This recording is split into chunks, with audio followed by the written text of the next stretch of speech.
जब घोर अंधेरा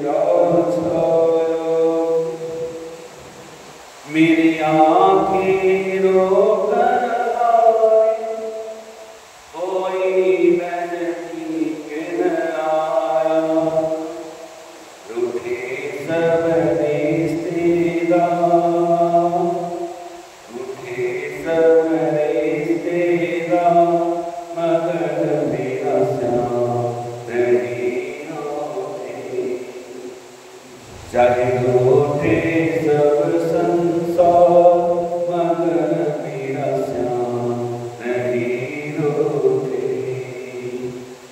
मेरी सांसें थम जाए मगर विश्वास नहीं टूटे। मझधार में थी दरकार मुझे, जाना था हमसे पार। मझधार में थी दरकार मुझे, जाना था हमसे पार। अपनों ने नजर जब फेरी, श्याम का मिला तब प्यार मुझे। चाहे डूबूं अब मझधार, चाहे डूबूं अब मझधार, मगर मेरा श्याम नहीं डूबे।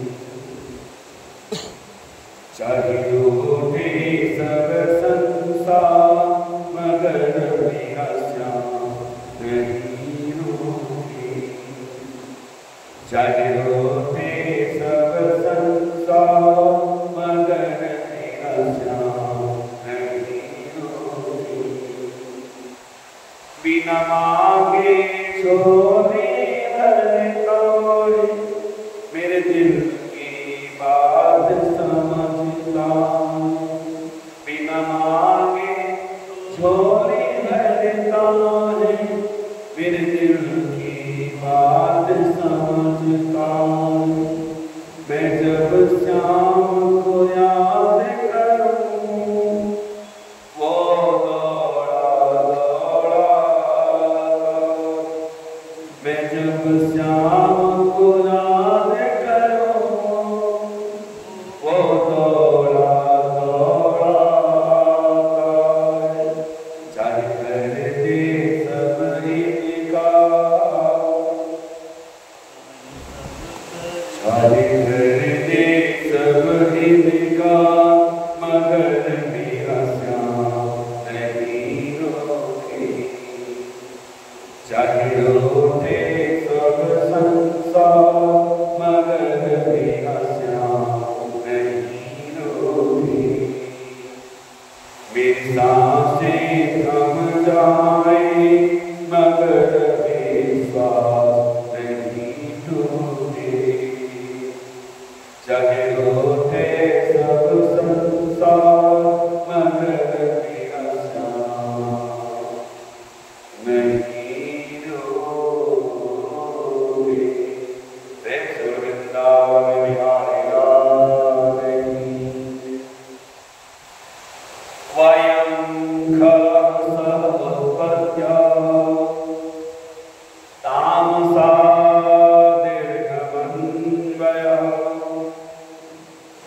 स्वभावो दुस्त्यजो नाथ लोकानां यदसद्गतः। वयं च तत्र भगवन् शर्वाचार्यमन्वया,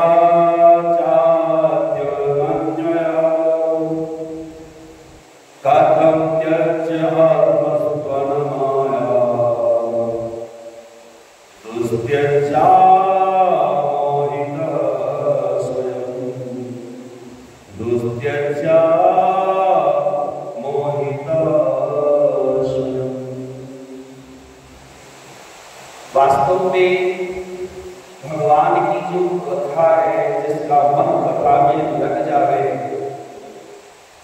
उसे संसार की कोई भी विघ्न बाधा नहीं रोक सकती।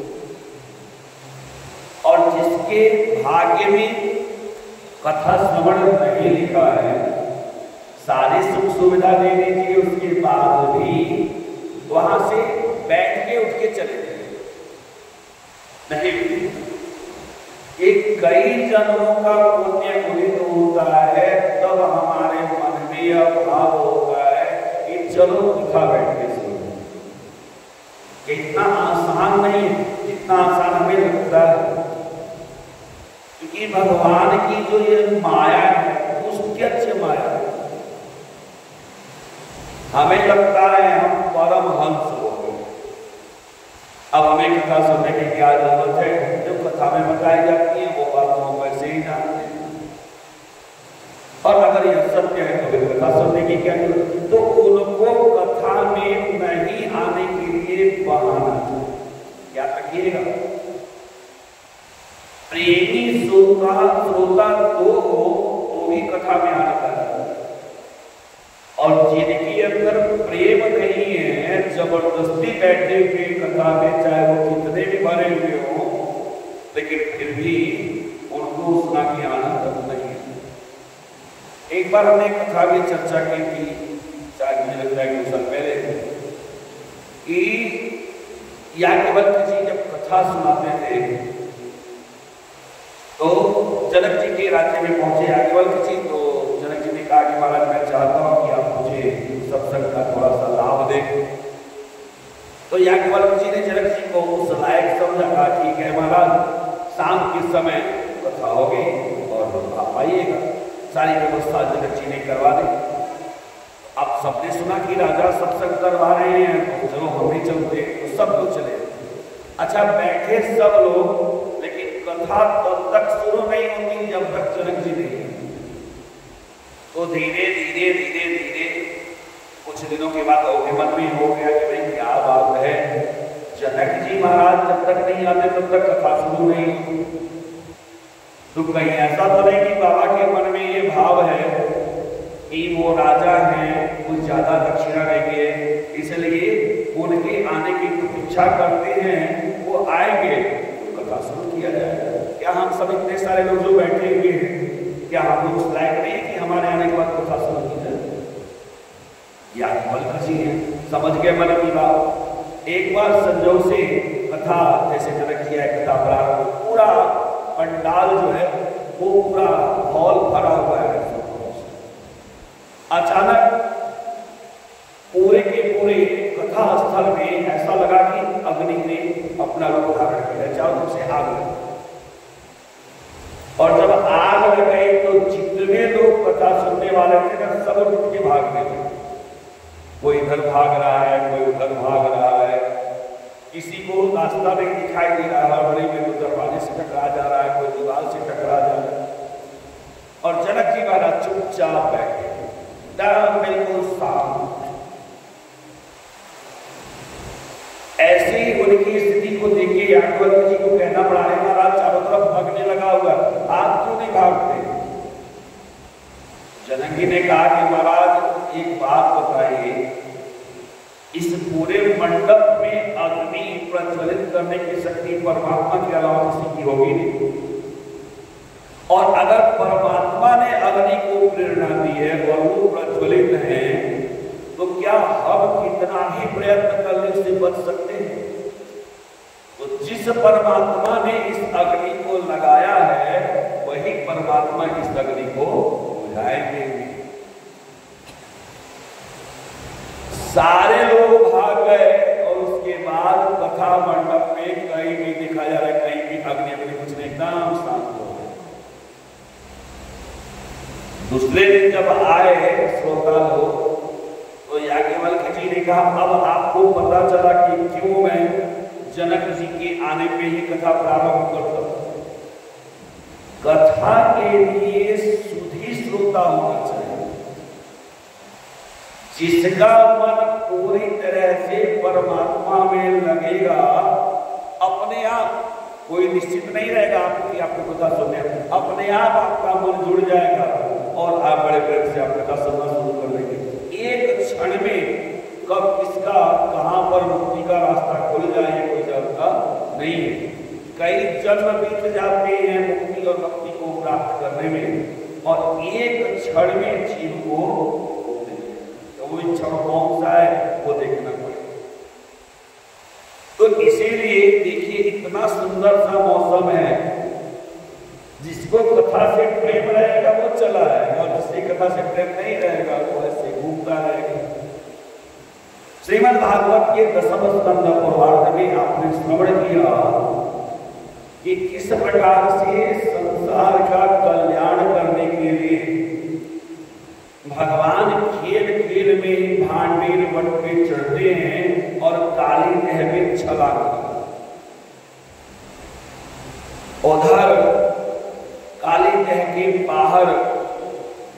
जब सूचना पहुंची तो माताएं आ रही हैं, ग्वाले आ रहे हैं, गोपियां आ रहे हैं, गोपाल आ रहे हैं।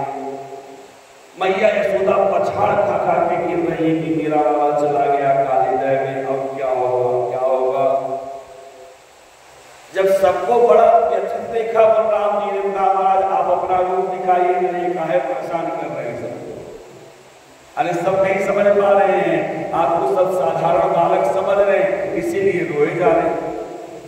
अब भगवान जो पहुंचे कालिया के पास तो कालिया नाग सो रहा और कालिया नाग की दोनों पत्नियां देखती हैं भगवान। एक तो भगवान के अंदर इतना सुंदर गुण है, शहरी लोगों को आकर्षित कर लेते हैं, खींच लेते हैं, मोहित हो जाता है लोग देख करके। तो ऐसी स्थिति में जैसे ही नाग पत्नियों ने भगवान श्री कृष्ण को देखा, कहते हैं अरे महाराज आप कहां से आ गए, कैसे आ गए, हमें तो आश्चर्य है आप जीवित कैसे बच गए। क्योंकि यहाँ तो कालिया नाग के विष के कारण जल खौलता हुआ रहता है, कोई जल के संपर्क में आए तो अचेत हो जाता है। आप जीवित कैसे बचे, कैसे आए। भगवान ने कहा मेरी गेंद आ गई है। नाग पत्नियों ने कहा महाराज गेंद की बात कर रहे हो, बड़ा सा जो हाथी आ जाए वो भी जल की पता नहीं कहाँ चला जाएगा विष के कारण। आप गेंद की प्रतीक्षा कर रहे हो, भाग जाओ, नहीं तो अगर ये जग गए तो फिर कोई आपकी रक्षा नहीं कर पाएगा। भगवान कहते हैं जिसके पास दो दो माताएं हो इतनी अच्छी अच्छी, भाई बच्चे की चिंता कौन करती है, माँ ही करती है। तो जिसके पास दो दो माताएं हैं और उस बच्चे को कष्ट हो सकता है क्या। नाग पत्नियां कहती हैं बच्चे आपको देख के सहज ही हमारा मन अभिभूत हुआ जाता है, हम सोचते हैं हमारे प्राण देकर भी अगर आपकी रक्षा हो तो करेंगे। लेकिन कालिया नाग बड़ा क्रोधी थी और उसके क्रोध से बचा पाना शायद हमारे बस में भी नहीं। तो जब तक ये सो रहे हैं तब तक महाराज आप यहां से चले जाओ। भगवान कहते हैं भैया ऐसा है जब आ गया हो तो बिना नागराज से मिले तो वापस जाऊंगा नहीं। अब जोर से चरण का प्रहार, जैसे चरण का प्रहार किया तो कालिया नाग हुंकार मारते हुए उठा। सर्प का स्वभाव है पहले जीव को लपेटता है, उसने भगवान को लपेट लिया और लपेटने के बाद जो हुंकार मारी, एक तो भगवान श्री कृष्ण वैसे ही कृष्ण स्वरूप हैं, सांवले से हैं, और हुंकार मारी और चेहरे को संभाला, लेकिन बड़ा सुंदर लगता है। भगवान ने देख लिया अच्छा इन्होंने अपना काम पूरा कर दिया, अब जानबूझ करके भगवान अपने शरीर को फुला रहे। ऐसा लगा जैसे कालिया नाग का अंग प्रत्यंग टूट के बिखर जाए। जब बर्दाश्त नहीं हुआ तो उसने भगवान को छोड़ा और जैसे भगवान को छोड़ा भगवान उछले और सीधे उसके शीश पर विराजमान हो गए। अब शीश पर जो विराजमान हो गए हम लोग देखते हैं तो क्या लगता है भगवान कालिया नाग के शीश पे नाच रहे हैं, वो नाच नहीं रहे। हम सब बड़े ब्रह्म में वो नाच नहीं रहे। वास्तव में ऐसा माना जाता है कि कालिया नाग के 5 फल और ये 5 क्या है हमारे विकार है। कालिया नाग कौन है, हम स्वयं। जो दीर्घ मानवी जीव होता है, क्रोधी जीव होता है, उसको नाग की संज्ञा दी जाती है। कहते हैं ना कि सर्प अपना बदला 12 वर्ष तक रखता है, जबकि अगर आप पढ़े हैं जानते हैं कि सर्प जैसा भुलक्कड़ प्राणी कोई हो ही नहीं सकता। सर्प बड़ा भुलक्कड़ होता है, उसको पता ही नहीं होता एक क्षण में कोई बात दूसरे क्षण ही वो बोलेगा। लेकिन हम क्या कहते हैं, सर्प 12 वर्ष तक अपने क्रोध को पाल के रखता है, मौका मिलता है तो बदला जरूर लेता है। नाग को मार दो नागिन बदला लेती है, नागिन को मार दो नाग बदला लेती है। ये सोच है, ऐसा कुछ नहीं। जीव को जैसे आप किसी सर्प को मारते हो, आपके ऊपर काल सर्प दोष वैसे लग जाता है, तो जब काल सर्प दोष लगेगा तो आपको जहर से भय होगा ही। कोई भी न कोई सर्प आप, क्यों? वो नाग बदला नहीं लेता, आपके कर्म ही किसी नाग को प्रेरित कर देते हैं और वही आपको दल से दे देता है। कर्म बदला हुआ नहीं। ये है क्या? ये हमको आपको समझाने के लिए कि जो क्रोधी जीव होता है ना, उसका क्रोध बहुत लंबे समय तक रहता है, और जिसका क्रोध बहुत लंबे समय तक रहता है उसको नाग माना जाता है। इसलिए कहा कि नाग के पास 12 वर्ष तक क्रोध होता है, और जो सज्जन व्यक्ति होती है, साधु स्वभाव के व्यक्ति होते हैं, उनका जो स्वभाव होता है जल की तरह होता है। जल को अग्नि पे रख दो गर्म हो जाएगा, उतार के नीचे रख दो ठंडा हो जाएगा, तो उनका क्रोध आता जाता है। लेकिन जो सर्प स्वभाव, ये स्वभाव है, सर्प स्वभाव के व्यक्ति होते हैं, उनका क्रोध लंबे समय तक है। जब मिलेगी कहेंगे बदला में लेके रहो, क्या है? सर्प। तो ये 5 विकार है, काम क्रोध मद लोभ, ये जो जितनी चीजें हैं मात्सर्य, ये 5 जो है ये विकार है। और जैसे ये विकार ऊपर उठता है, पांचों एक साथ में एक एक करके, जब काम आएगा तो क्रोध नहीं, जब क्रोध आएगा तो लोभ गायब हो जाएगा, लोभ गायब हुआ तो मद आएगा, मद गायब हुआ मात्सर्य आ जाएगा। ये बारी बारी से आएगा। ऐसे ही कालिया नाग जिस फल को ऊपर उठाता है, भगवान उसी के ऊपर जोर से चरण का प्रहार करता है, और जब चरण का प्रहार करता है तो नीचे हो जाता। फिर दूसरा फल ऊपर उठाया, उसके ऊपर चरण का प्रहार किया, फिर वो नीचे हो गया, तीसरा फल उठाया, फिर उसके ऊपर चरण का प्रहार किया। ऐसे करते करते मारते मारते भगवान श्री कृष्ण कालिया नाग को बेदम, कालिया नाग के मस्तक से जो खून रक्त के छींटे निकलते हैं, उससे भगवान का पांव ऐसा रंग गया है, जैसे आप लोग कभी महावर लगाते हैं पैर में तो कैसा हो जाता है, लाल लाल पैर, तो ऐसे ही लगता है। अच्छा, भगवान का पैर महावर जैसा लाल में नहीं है, लगता है गुड़हल, गुड़हल समझते हैं? गुड़हल लाल लाल फूल होता है, गुड़हल के फूल को किसी के पैर पे अगर रगड़ दिया जाए तो जिस प्रकार का रंग होगा, उसी प्रकार से भगवान श्री कृष्ण के पैरों की लालिमा होगी। मारते मारते बेदम करते। शास्त्रों में बताया गया है कि जीव को 4 जगह पर ज्ञान, कब ज्ञान होता है? पहला ज्ञान होता है जब वह सत्संग में बैठता है, कथा स्थल में। जैसे आप कथा सुनना शुरू करोगे, आपका मन कथा में लग गया, तो आपके पास ज्ञान अपने आप जमा हो गया। अब अगर कथा को अपने जीवन में आपने उतार लिया, तब तो वह ज्ञान स्थिर हो जाए। लेकिन अगर जीवन में नहीं उतारा तो फिर वह ज्ञान अस्थिर हो जाएगा, गायब हो जाएगा। पहला।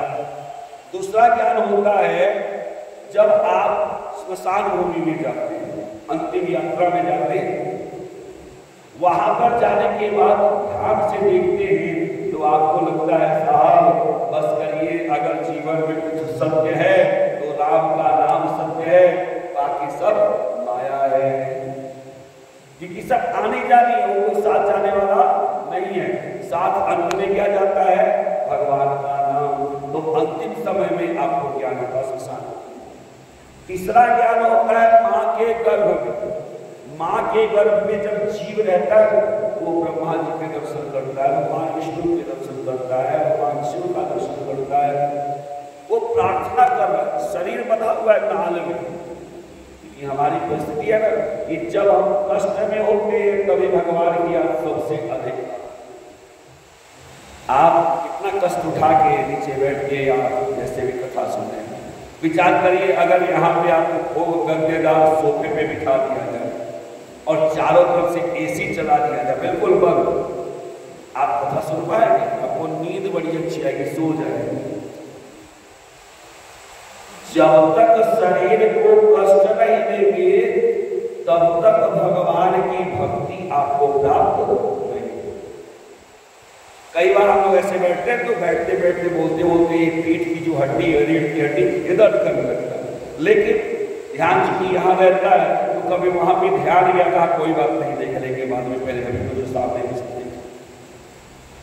जब तक आप अपने शरीर को कष्ट नहीं देंगे तब तक आप भगवान की भक्ति को नहीं पा सकते। तो माँ के गर्भ में जो बालक होता है, बच्चा होता है, उसके हाथ पांव बंधे हुए होते हैं, बिल्कुल संकुचित, है ना। और ऐसी स्थिति में शरीर में कष्ट हो रहा है तो जिसके भी दर्शन होते उससे प्रार्थना करता है जी प्रभु मुझे गर्भ से बाहर कर दीजिए। भगवान कहते क्या करोगे? जीव कहता जब तक रहूंगा संसार में आपका नाम लेता रहूंगा, आपकी संकीर्तन करता रहूंगा, आपके द्वारा बताए गए रास्तों में चलूंगा। तब भगवान को दया आती है और माता को प्रसव पीड़ा होती है। तीसरा ज्ञान हुआ। चौथा ज्ञान जीव को तब होता है जब उसकी सारी शक्ति समाप्त हो। जब तक शरीर में ताकत है, जवानी है, तब तक ऐंठ भी चलता है, सीधा नहीं चलता है, सीना तान के ऐंठ भी चलता है। उसे लगता है संसार में जो आएगा उसे हम कुचल देंगे। तो हमारी स्थिति कैसी हो जाती है? उस गजराज की तरह है। अष्टम स्कंद में कथा सुनी है भागवत जी में, गजराज की तरह स्थिति हो जाती है। उसे लगता है कि मेरे पास इतने सारे बच्चे, मेरी पत्नियां बलवान है, मैं खुद बलवान हूं, मैं जो चाहूं सो कर सकता हूं। तो ऐंठ के चलता है। समझ में नहीं आता है कि आपके पास अगर ताकत है तो आप ऐंठते क्यों हो? कहा देखो सिर को उठा के ऐंठ के चलते, तान के अपना सीना। क्यों करते हो? सतगुरु का जो संग किया व्यर्थ है उसका जीना। दिल में रखो विश्वास सब आसान हो जाए, आओ प्रभु के द्वार तुम्हारा काम हो जाए। क्या पता इस जीवन में कब शाम हो जाए, क्या पता इस जीवन में कब शाम हो जाए, आओ प्रभु के द्वार तुम्हारा नाम हो जाए। नमामि हरि शरणं, नमामि गुरु शरणं, नमामि गुरु शरणं, नमामि शिव शरणं। तो उस समय जीव को ज्ञान होता है जब सारी शक्ति समाप्त, बाल पक गए, मुख के दांत सारे बाहर हो गए, शरीर में चेहरे में झुर्रियां पड़ने लगी, पचाने की शक्ति खत्म हो गई, आंख से दिखाई देना बंद हो गया, दृष्टि मद्धम हो गई, चलने में असमर्थता आ गई। तब ज्ञान आया, हे परमात्मा मैंने बड़ी गलती कर दी। अगर मैंने जवानी में ही आपका भजन किया होता तो शायद बुढ़ापा में मुझे उससे अलग से सोचने की आवश्यकता आप बिल्कुल बताते हैं। भजन करहरी जवानी बुढ़ापा आज के समय में बिल्कुल प्रासंगिक है। कौन कह सकता है? हम लोग कुंडली बनाते हैं ना तो उम्र लिखा जाता है, परम आयु। मेष राशि वालों का 100 वर्ष, वृषभ राशि वालों का 90 वर्ष, मिथुन राशि वालों का 60 वर्ष, ऐसे कर्क राशि वालों का 58 वर्ष, सिंह राशि वालों का 59 वर्ष, ऐसे राशि बनाई। परंतु जीवन में किसका पत्ता कब कट जाए ये कोई जानता नहीं है, क्योंकि वो कुंडली बनाने के बाद जब आयु लिखा जाता है ना तो उसके साथ साथ लिखा जाता है घात, अपघात, अल्प मृत्यु, यदि व्यतिक्रमति तत्जीवाति वर्ष। अगर मान लीजिए किसी की उम्र 60 साल 70 साल है और वो ट्रेन के आगे जाके खड़ा हो, तो क्या ट्रेन वहां पर रुक जाए? बिजली का 11,000 वोल्ट तार है, आप उसको पकड़ लो तो क्या आपकी उम्र बढ़ाने के लिए उसमें बिजली बंद हो जाएगी? वो सब क्या है? घात, अपघात। किसी ने हथियार से आपके ऊपर प्रहार कर दिया, क्या है? आपके ऊपर घात कर दिया गया, तो इसकी जिम्मेदारी नहीं लेती कुंडली कहती भैया इससे बचोगे तो। ये सब क्यों होता है? कहा कर्मों के कारण होता है। हमारे कर्मों के कारण ही हमें अल्प मृत्यु का भी सामना करना पड़ता है, याद रखिए। तो आज के समय में किसी की गारंटी नहीं, इसलिए जब मौका मिले, जहां मौका मिले वही भगवत नाम संकीर्तन कर लेना चाहिए। और किसी को दिखाने के लिए, अपने आप को साबित करने के लिए मत कर। कई बार ऐसा होता है कि कोई पूजा करने जा रहा है तो इतना जोर जोर से घंटी बजाएगा, इतना जोर जोर से मंत्र उच्चारण करेगा। भाव क्या है? ताकि आप समझ सको कि मैं पूजा कर रहा हूं, मुझे पूजा आता है। नहीं, हमारी पूजा से, हमारे जल चढ़ाने से, हमारी आराधना से अगर किसी को परेशानी हो तो उसी क्षण हमारा सारा फल समाप्त।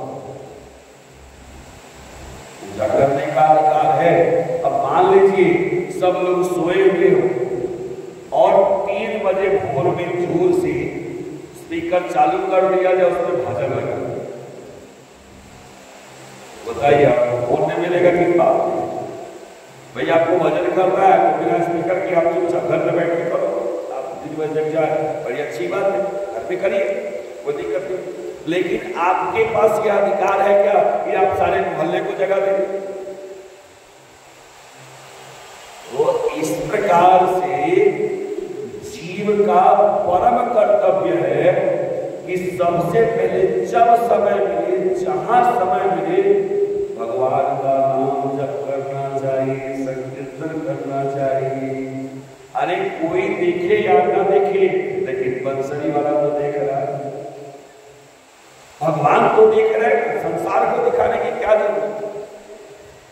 तो इस प्रकार से जब आदमी की सारी शक्ति समाप्त हो जाती है तब जाके ज्ञान आता है, मैंने बड़ी गलती कर दी, मुझे नहीं करना चाहिए था। भगवान श्री कृष्ण ने मारते मारते जब कालिया नाग को बेदम कर दिया, तब कालिया नाग की पत्नियां हाथ जोड़ दिए, प्रभु अरे आपने हमें मैया कहा है, तो क्या मैया के सुहाग को उजाड़ देंगे? प्रभु रक्षा करें, रक्षा करें, रक्षा करें। लेकिन भगवान चरण का प्रहार करना नहीं छोड़ रहे। क्यों? आपकी कोई सिफारिश करे भगवान के सामने कि हे भगवान इनको क्षमा कर दीजिए, भगवान सुनते जरूर है, लेकिन आप क्या कर रहे हैं? कोई आपके लिए पे पाप करते जा रहे हो, गलती पे गलती करते जा रहे हो, आपको अपनी गलती का पछतावा ही नहीं, भगवान आपको क्षमा करें। जब कालिया ने देखा कि मेरी पत्नियां तो बड़े प्रेम से भगवान की स्तुति कर रही, मैं तो कुछ नहीं कर रहा, अब कालिया नाग को ज्ञान आया। कालिया नाग कहता प्रभु क्षमा करें, त्राहि मां, त्राहि मां, त्राहि मां। हे प्रभु हम तो खल है, वयं खला सह उत्पत्त्या तमसा दीर्घमन्वया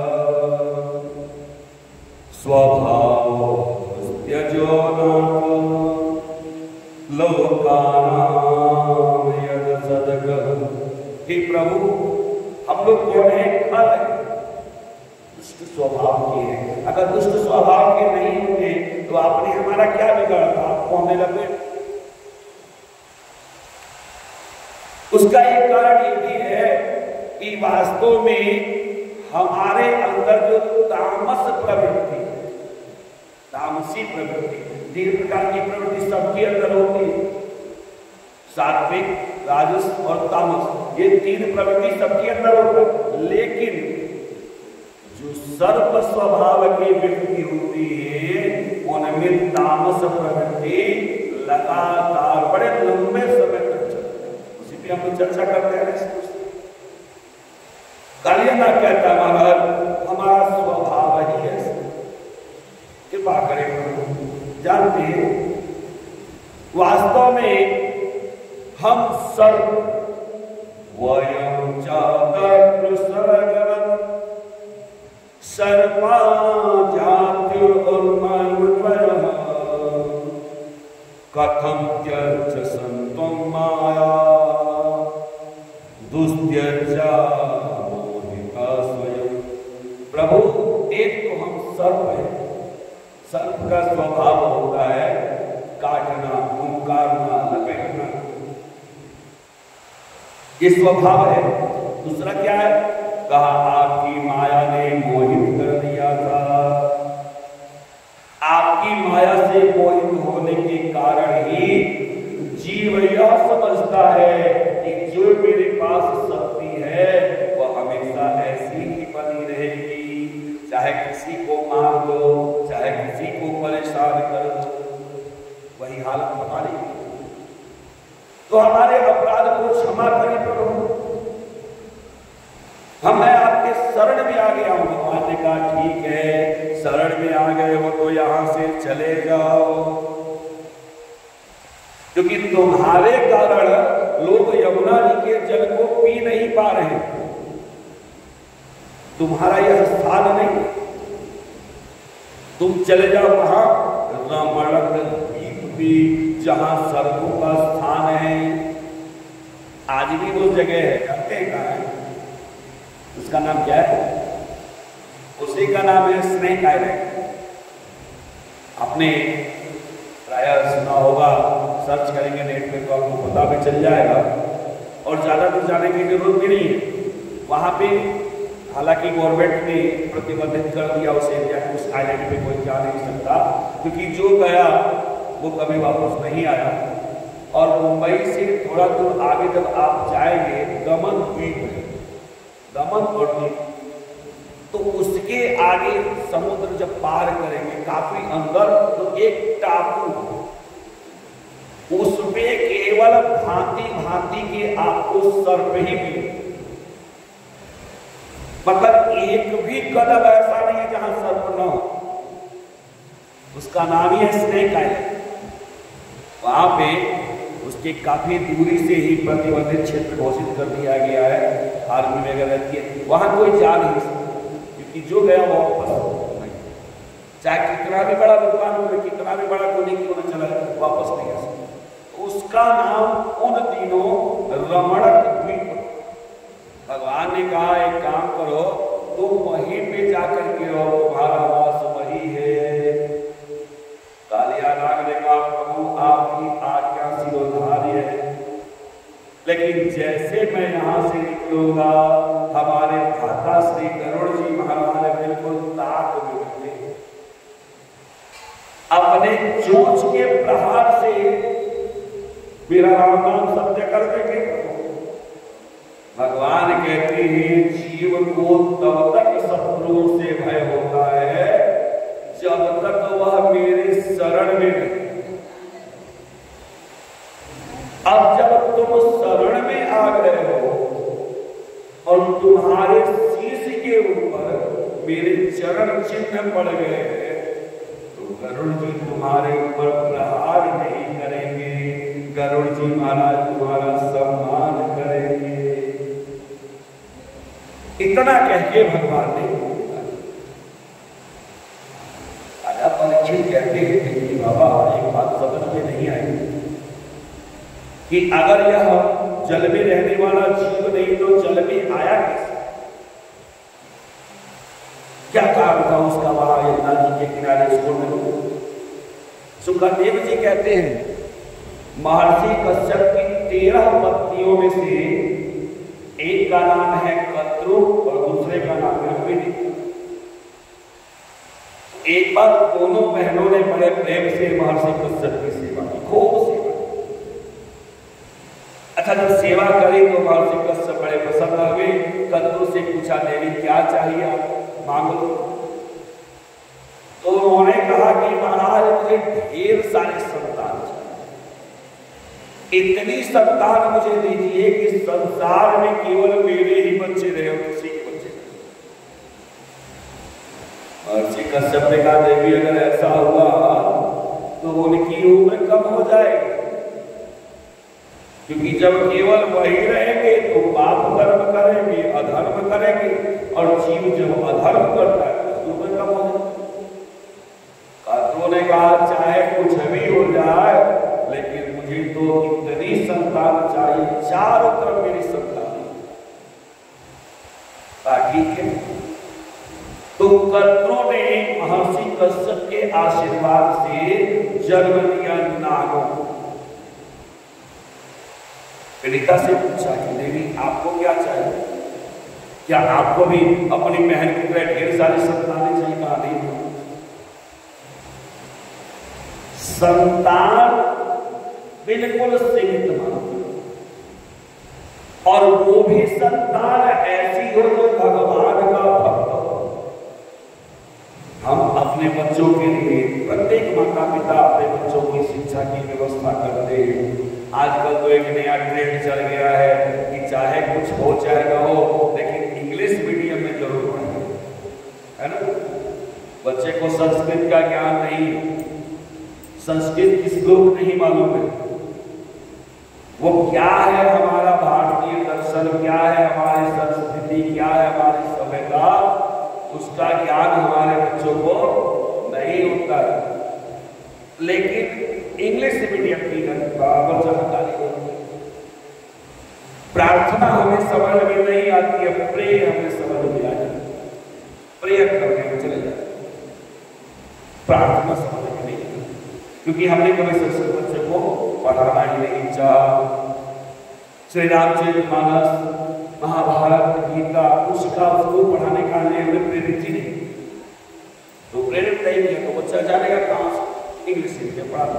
अच्छा, सब करने के बाद बच्चे को धन देते हैं, जितना चाहिए उससे ज्यादा देते हैं। प्रत्येक माता पिता सोचती है कि मैं अपने बच्चे को इतना दे दूं कि ताकि उसको जीवन में कभी दुख न हो। पर क्या बच्चे को हमेशा सुख ही मिलता है? दुख नहीं मिलता है। दुख मिलना ही है। क्यों? क्योंकि जो सुख की कुंजी है उस तक तो अपने बच्चे को पहुंचाया ही नहीं।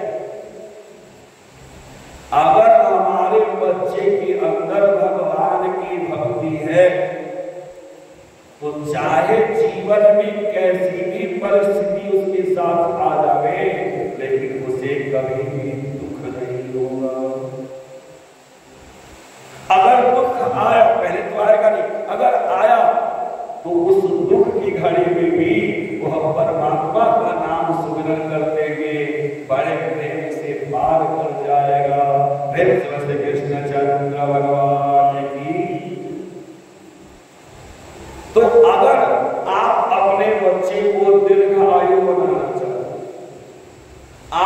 अपने बच्चे को सुखी बनाना चाहते हैं तो बाकी जो देना है वो तो दीजिए, लेकिन साथ ही साथ अपने बच्चे को भगवान की भक्ति दीजिए, अपने बच्चे को भगवान का संस्कार दीजिए, ताकि वह जीवन में अपने आप से यह कह सके कि हाँ मैं आया तो मैंने कुछ पाया है।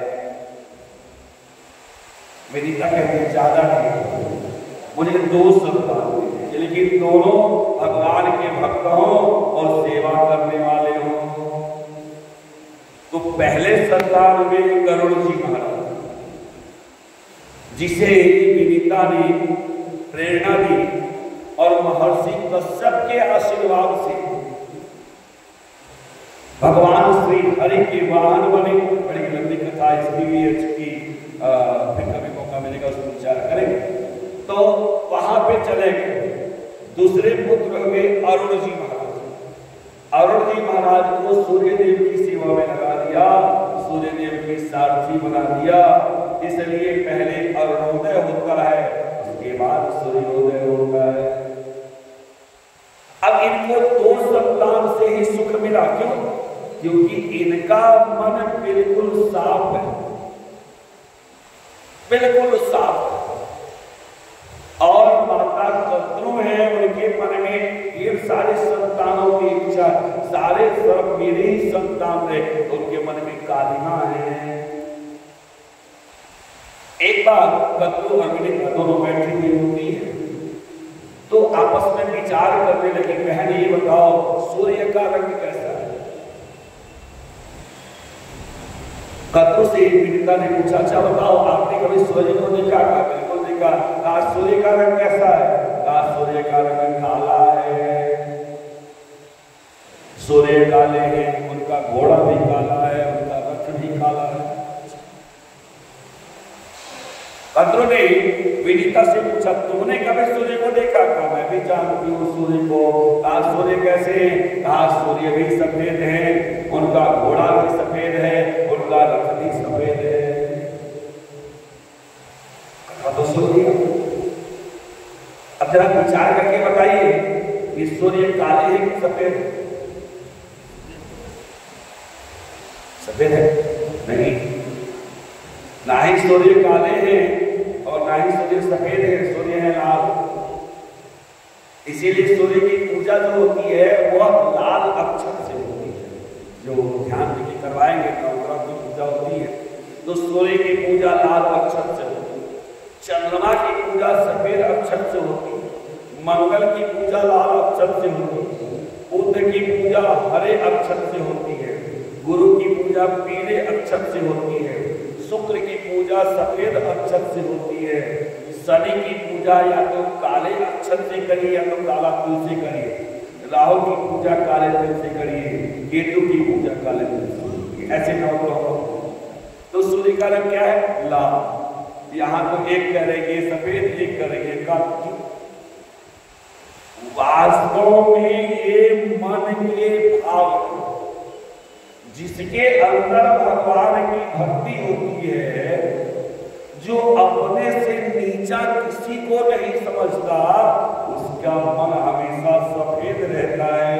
इसलिए वो जब भी देखेगा तो किसी को साफ सुथरा ही दिखेगा, और जो अपने से नीचा किसी को दिखाना चाहता है, उसके मन में कालिमा भरी हुई है, तो चाहे कितना भी अच्छा व्यक्ति उसके सामने आ जाए, उसको वो काला ही कहेगा। ये भाव है। सूर्य न सफेद है न काला, अब शर्त लग गई। कद्रू ने कहा मैं कहती हूं कि सूर्य काले हैं, अगर विश्वास नहीं हो तो परीक्षा ले लो। ठीक है, कैसे लेंगे? कहा हम लोग परात में जल रखें और उसमें सूर्य के दर्शन करें, जिस प्रकार के सूर्य होंगे बताया जाए। अब उचित समय आया, बड़े विलास होकर बैठी, कहा देखो जिसकी बात सत्य होगी वह अपनी बहन को दासी बना के रखेगा। ठीक है। अब कद्रू बड़ी विलास होकर बैठी हुई है, तब तक सारे नाग लोग आ गए, जल्दी क्या बात है माता की बड़ी उदास है। कहा बेटे हम लोगों में शर्त लगी दोनों बहनों कि सूर्य का रंग सफेद है कि काला है। नागों ने कहा भैया काला तो नहीं है चाहे मछली जो रंग हो। कहा नहीं लेकिन सूर्य को काला करना है तो मेरी बड़ी इच्छा है कि जब परीक्षा लेने का समय आवे तो लोग सूर्य को लपेट। नागों ने कहा भैया धर्म के कार्य में हम आपकी सहायता करें लेकिन अधर्म के कार्य में हम आपकी सहायता नहीं करेंगे। कद्रु ने श्राप दे दिया कि जो पुत्र अपने माता पिता की बात नहीं मानता है उसको जीवित रहने का अधिकार नहीं है। मैं श्राप देती हूँ कि जन्मे जय के यज्ञ में तुम लोग चला के मार दिए जाओगे। सारे कालिया नाग खड़े होते कहते भैया मैं आपकी सहायता करूँ। ये लोग ना करे ना सही मैं करूं क्योंकि माता पिता गुरु पुरोहित वेद वाक्य इनके वचन में कभी भी एक बट किंतु परंतु नहीं लगाना चाहिए। इनसे तर्क करना ही नहीं चाहिए। कुछ लोगों की आदत होती है ना कि जैसे अच्छा जैसे कसम खा के बैठे गलती से पिताजी ने कुछ कहा माता जी ने कुछ कहा तुरंत विरोध करने के लिए खड़े हो गए। ये गलत। ऐसा लगता है जैसे वो लोग जन्मजात अधिकार समझ लिए कि मुझे विरोध करना है। वो सच है कि नहीं है माता पिता सही कह रहे हैं कि गलत कह रहे हैं उस पर विचार नहीं करेंगे। उन्होंने कसम खाया हुआ है कि माँ बाप जो बोलेंगे हम विरोध नहीं। ऐसे बच्चे जीवन में कभी सुखी नहीं रह सकते क्योंकि माता पिता गुरु वेद वाक्य ब्राह्मण वाक्य आप्त वाक्य जो हमारे पूर्वज कहते हैं कभी भी इनका विरोध नहीं करना चाहिए क्योंकि वो हमसे ज्यादा ज्ञानी है। तब उन्होंने कोई बातें बताई ऐसे नहीं बताई। कालिया नाग ने कहा ठीक है। अब उचित समय आया जब परीक्षा देने की घड़ी आई तो कालिया नाग ने क्या किया सूर्य को लपेट लिया। अब जब सूर्य को लपेट लिया सूर्य हो गए काले। सूर्य काले हो गए। कद्रु ने कहा देखा बहन मैंने कहा था सूर्य काले हो गए ये देखो काले हो गए। काले कहा आज तक तो मैं नहीं जानती थी आज पहली बार जाना। चलो ठीक है मैं वचन देती हूँ कि मैं आपकी दासी बनूंगी। दासी बनो विवाह बिल्कुल दासी बन के रहो। अच्छा सगी बहनें हैं लेकिन जब दासी बना दिया तो जानबूझ करके अपनी बहन विनीता का ये अपमान है। अब अपमान के कारण सूख के काटा हो गई। एक दिन गरुड़ जी महाराज घूमते फिरते आए क्या है बात आखिर बात क्या है इस प्रकार से आप क्यों। कहा क्या बताओ बच्चे हम लोगों में शर्त लगी और इन्होंने कहा सूर्य काले हैं। जब परीक्षा की घड़ी आई तो वास्तव में सूर्य काले। गरुड़ जी ने कहा किसने कहा सूर्य काले। कहा ऐसी ऐसी बात हो गई। जब गरुड़ जी ने ध्यान लगाया तो पता चला बस तो यह कालिया की करतूत है। अब कालिया के ऊपर आक्रमण कर दिया। कालिया जब मारते मारते उसको विवरण कर दिया तब शर्त रखी कि अपने बिरादरी के एक सर्प को प्रतिदिन आहार के रूप में मैं। नारद जी एक दिन मिल गए। नारद जी ने कहा एक भाई तुम एक भाई हो चाहे तुम अपना आहार बनाते हो हाथ से आहार देना बंद कर। अब नारद जी की बात मान के आहार देना तो बंद कर दिया लेकिन जब गरुड़ जी ने चोंच का प्रहार करना शुरू किया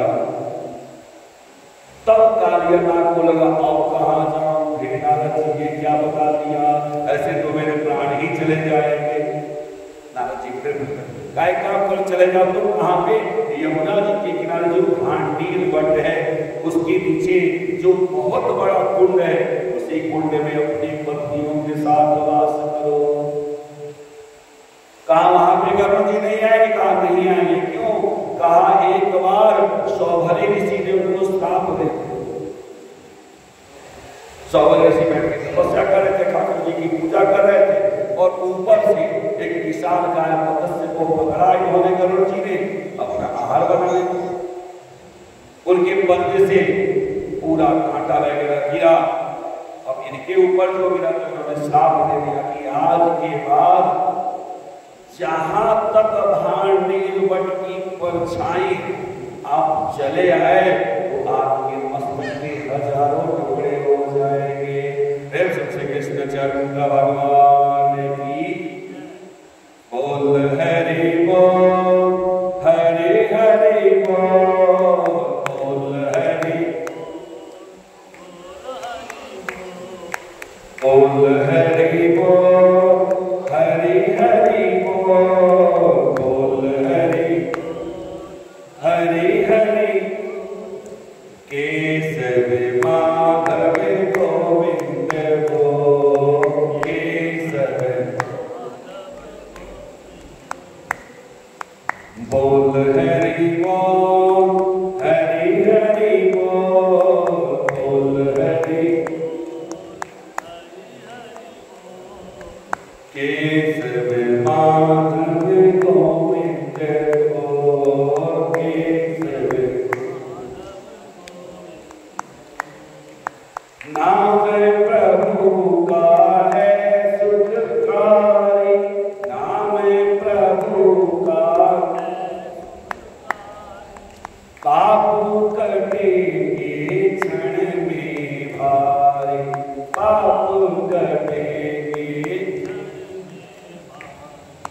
नाम का पीले अमृत घोल, नाम का पीले केशव माधव गोविंद बोल, केशव माधव बोल हरि बोल, हरि हरि बोल, बोल हरि केशव माधव गोविंद बोल, केशव माधव। सूखा पढ़ावत गणिका तारी, सूखा पढ़ावत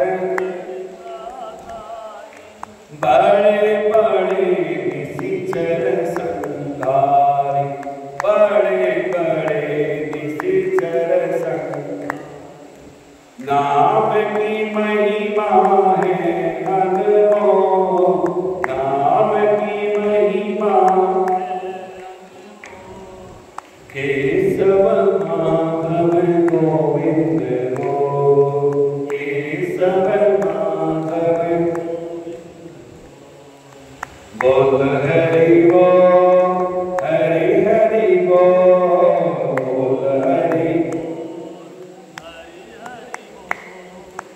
केशव माधव गोविंद बोल, केशव माधव गोविंद बोल।